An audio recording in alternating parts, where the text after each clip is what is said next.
Olá, mais um PostoCast, um programa sempre destinado ao público cearense e, em especial, ao revendedor de combustíveis. Estamos aqui sempre atentos em trazer coisas novas para o nosso mercado e que também o consumidor entenda como funciona esse muito falado, muito comentado, criticado e mercado de postos de gasolina.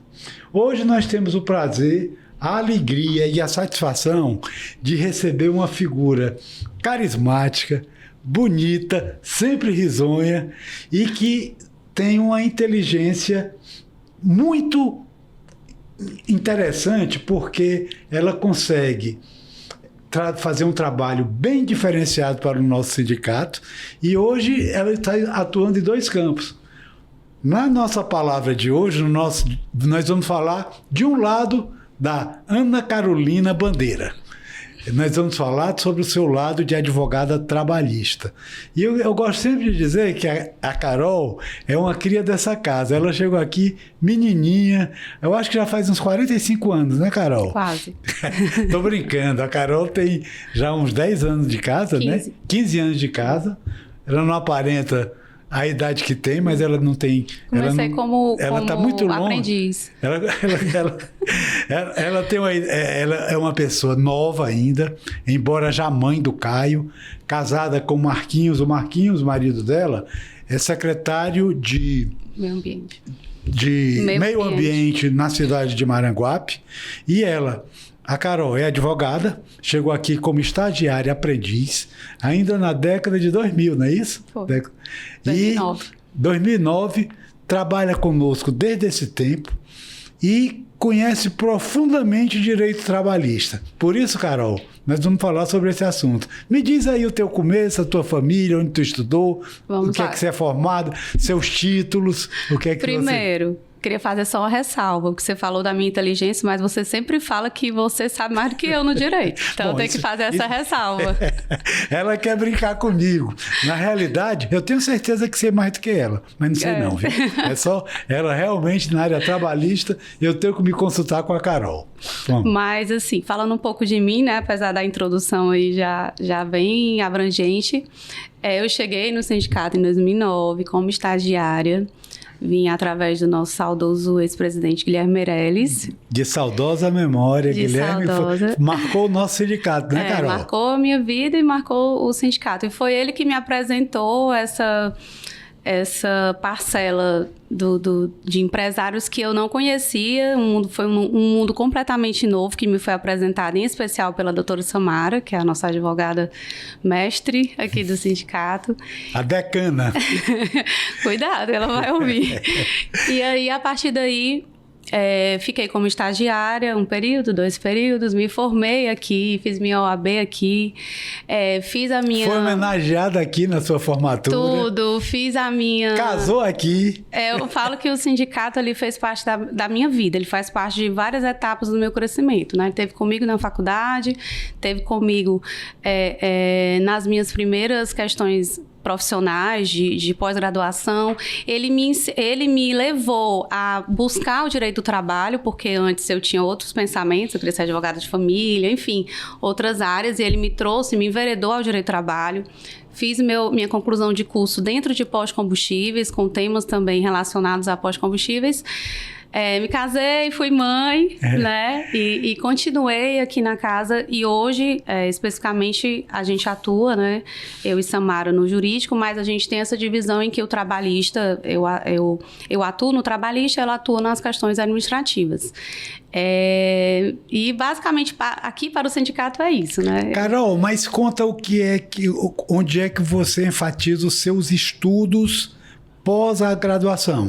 Que especializações você tem? Pronto. O que é que você tem que compõe a sua parte profissional? Pronto. Quais são as suas graduações? Eu me graduei em Direito, lógico, né? Na Unifor, né? Na Unifor, isso. Fui graduada na Unifor. Tem OAB? Tenho OAB. A OAB se divulga número ou não se divulga? Não sei, não preciso, né? Mas eu sei, sim, fiz a prova da OAB, passei na OAB até um pouco antes de me formar, que eu sou um pouco ansiosa. Eu lembro disso, ela tem OAB antes de se formar. Eu fiz a OAB no 9º semestre por teste, porque se eu não passasse, eu teria mais umas 3, 4 possibilidades. Passou de primeira. E passei, graças a Deus. Foi o primeiro ano que não precisou entrar com mandado de segurança para fazer a prova antes de se formar. E aí, após, assim que eu me formei, na época do presidente Vilanildo, eu fiz a pós-graduação em Direito do Processo de Trabalho, que era a área que a gente foi, a partir daí que ele disse, vamos delimitar... Direito do processo de trabalho. Direito e processo do trabalho, né? E aí a gente acabou delimitando essas atribuições entre eu e Samara nessa época. Aí eu comecei a assumir mais o trabalhista mesmo e ela ficava como administrativa. E se aprofundou em Direito do Trabalho. Exato. Aí nesse meio tempo eu cheguei a dar aula em curso técnico técnico trabalhista, né? Técnico em meio ambiente de trabalho, um período curto. Após, aí a vida me levou um pouco à questão ambiental, que aí é um outro tema para... Isso aí nós vamos falar na próxima semana, Exato. Nos próximos dias. E aí eu acho que por uma questão de propósito mesmo, de vida, depois que eu fui mãe, você começa a pensar no planeta como um todo, e também pelas interferências que eu tenho, lógico, do meu esposo, né, que é arquiteto, urbanista, paisagista. E aí eu estou agora finalizando a minha pós-graduação em meio ambiente, né? Em direito ambiental. Então você é mais uma especialização que você está fazendo. Então tem direito e processo do trabalho e agora eu estou finalizando a especialização em direito ambiental. Eu vou dizer o que a minha mulher sempre diz, sabe, Carol? A vida inteira nós só temos duas certezas. Uma, que a gente vai morrer.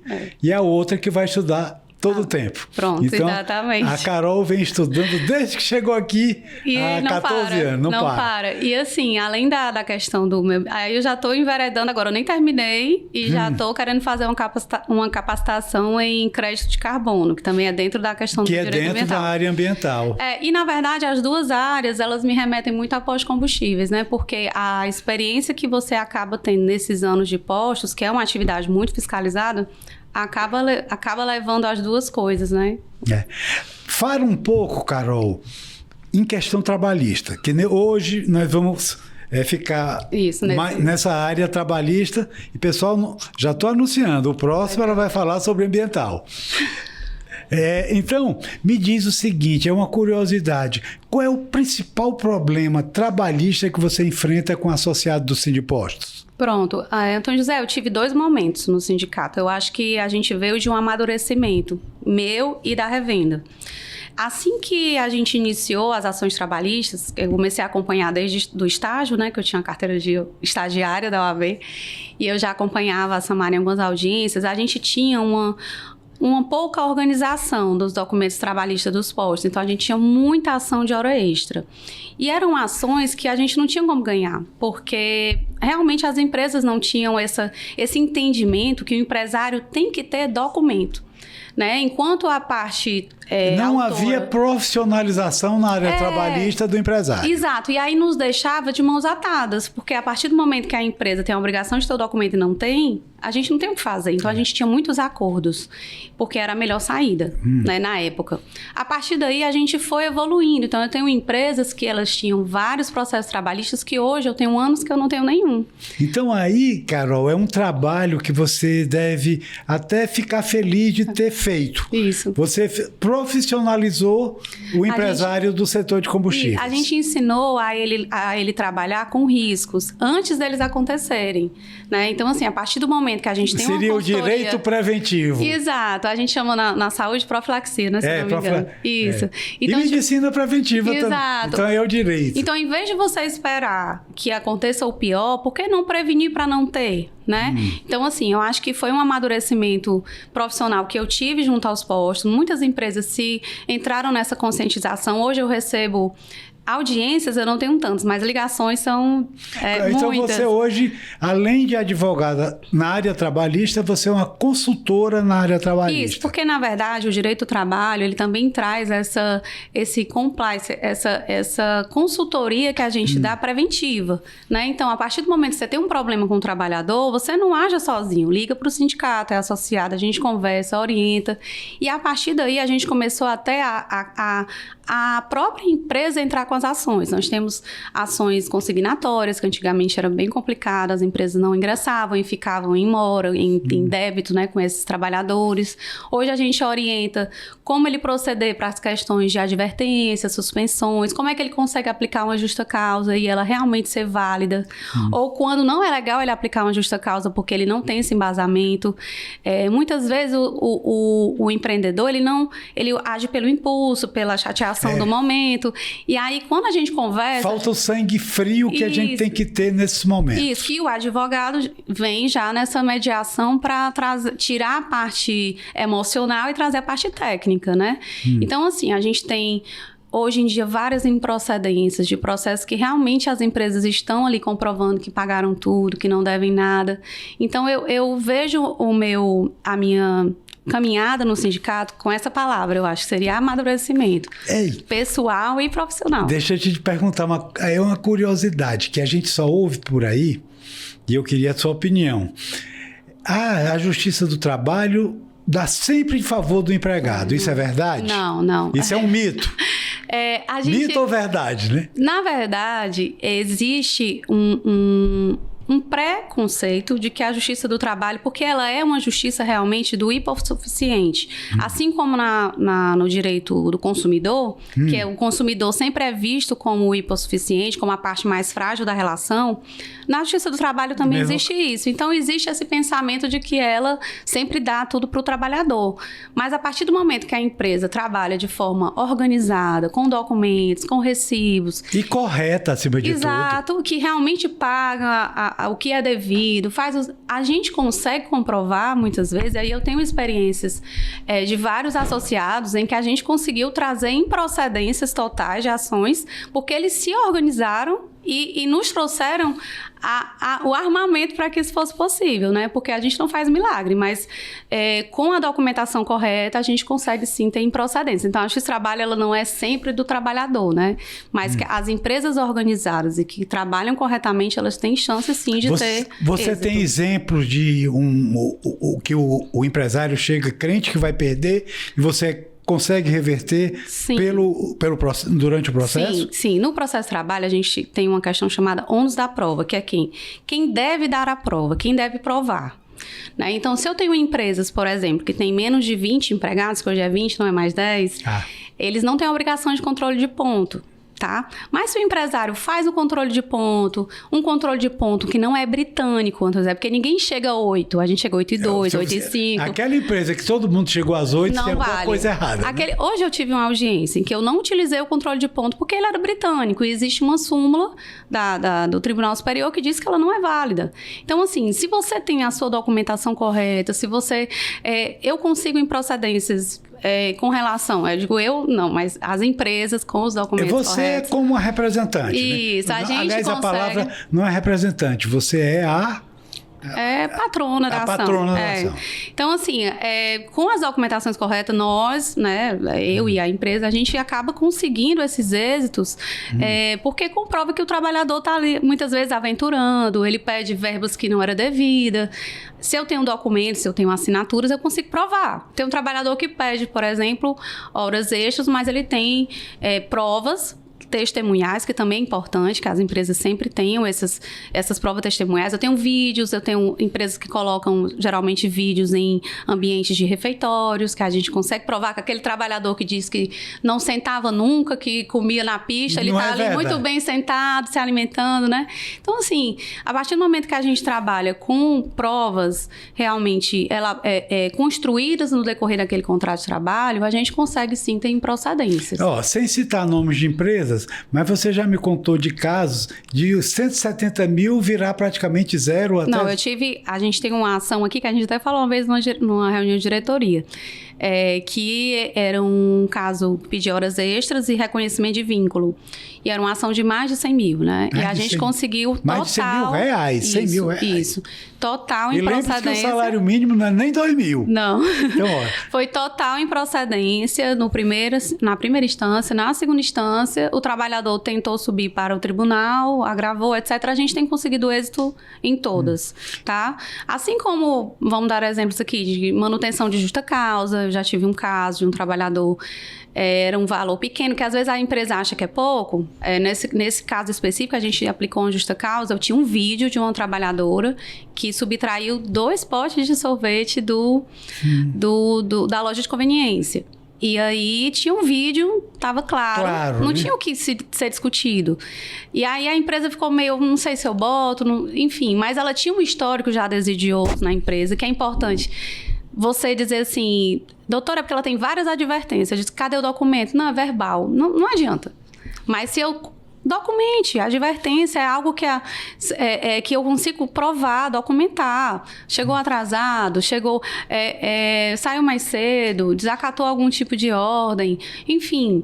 Existe também questões de atestado falso, era algo que a gente não ia atrás, hoje em dia a gente orienta. Cada vez mais profissional o trabalho do advogado trabalhista empresarial. Exatamente. Eu acho que a profissionalização é a chave, né? Para que a gente consiga realmente êxitos, porque se ele não se organizar, aí a gente também não consegue. Milagre eu não consigo fazer. Né? Outra curiosidade, quando você percebe que o empresário está errado, você orienta o acordo. É isso que... eu até falo, vamos reduzir o dano, certo? Porque assim, o acordo, ele é sempre válido, Antônio José. Eu acho que o processo ele é desgastante para ambas as partes. Os empresários ficam nervosos, ficam estressados, isso muitas vezes gera um burburinho interno na empresa, enfim. Então, muitas vezes, quando ele não está com essa prova muito robusta, né? Muitas vezes, quando ele não está com essa prova robusta, com essa prova segura, que eu não tenho segurança, aí a gente fala, olha, eu vou fazer, vamos botar a defesa, mas já vamos pensar num acordo. Aí tu já previne, né? Isso, porque o risco é esse, se você for condenado é tanto, e a gente conseguiria chegar num acordo até tanto, entendeu? Então, assim, e graças a Deus, assim, nesses anos de experiência no sindicato, eu consigo ter essa confiança do empresário. Então, você é feliz com as ações que você tem acompanhado? Sim.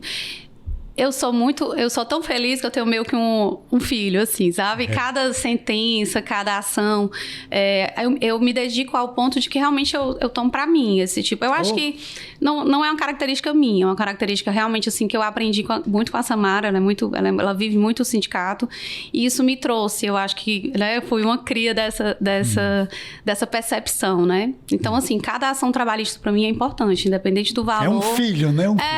E os associados, como eles já estão na minha vida, né? Eu tenho essa sensação de familiaridade já, entendeu? Carol, por hoje a gente vai terminar.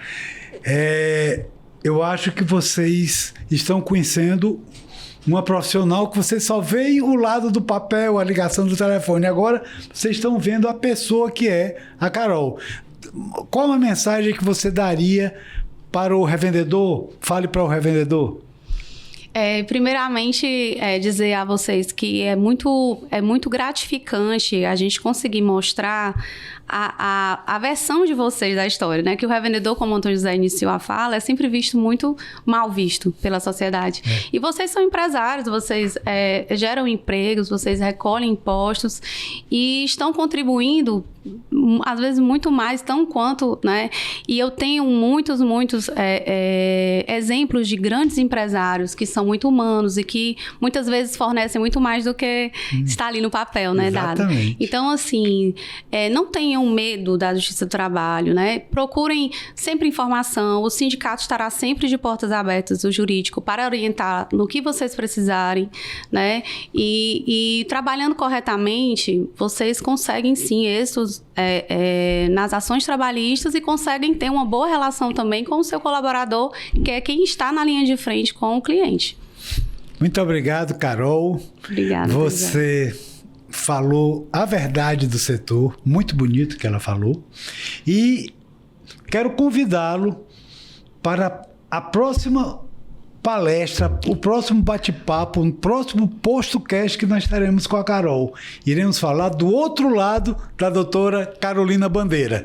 Iremos falar da pessoa do meio ambiente. Ela é tão craque em meio ambiente quanto ela é craque na área trabalhista. Muito obrigado a todos. Obrigado, Carolzinha. Obrigada, Antônio José.